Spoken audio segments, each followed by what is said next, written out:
ربنا هب لنا من ازواجنا وذرياتنا قرۃ اعین واجعلنا للمتقین اماما. اللہ سے مانگے کہ اللہ ہماری بیوی اور ہماری اولادوں کو ہماری آنکھوں کی ٹھنڈک بنائے.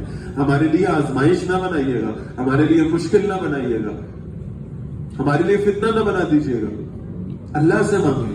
پھر وہ استقامت بھی اللہ ہی سے طلب کرنی ہوگی. اور پھر وہ تربیت کا معاملہ سب سے اہم ہے. ہم سمجھتے ہیں کہ بس دعا کر لیا تو یہ معاملہ کافی ہو جائے گا, بلکہ اپنی بیوی اور اپنی اولادوں کی تربیت بھی ہم نے کرنی ہے انشاءاللہ.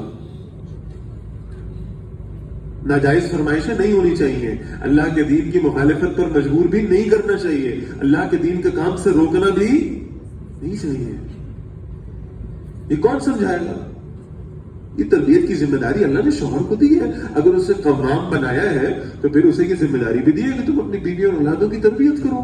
اور یہ تربیت سب سے بہترین انداز میں اللہ کے رسول صلی اللہ علیہ وسلم نے کر کے دکھا دی ہے. تو نبی اکرم صلی اللہ علیہ وسلم کی اسوہ کو فالو کرو.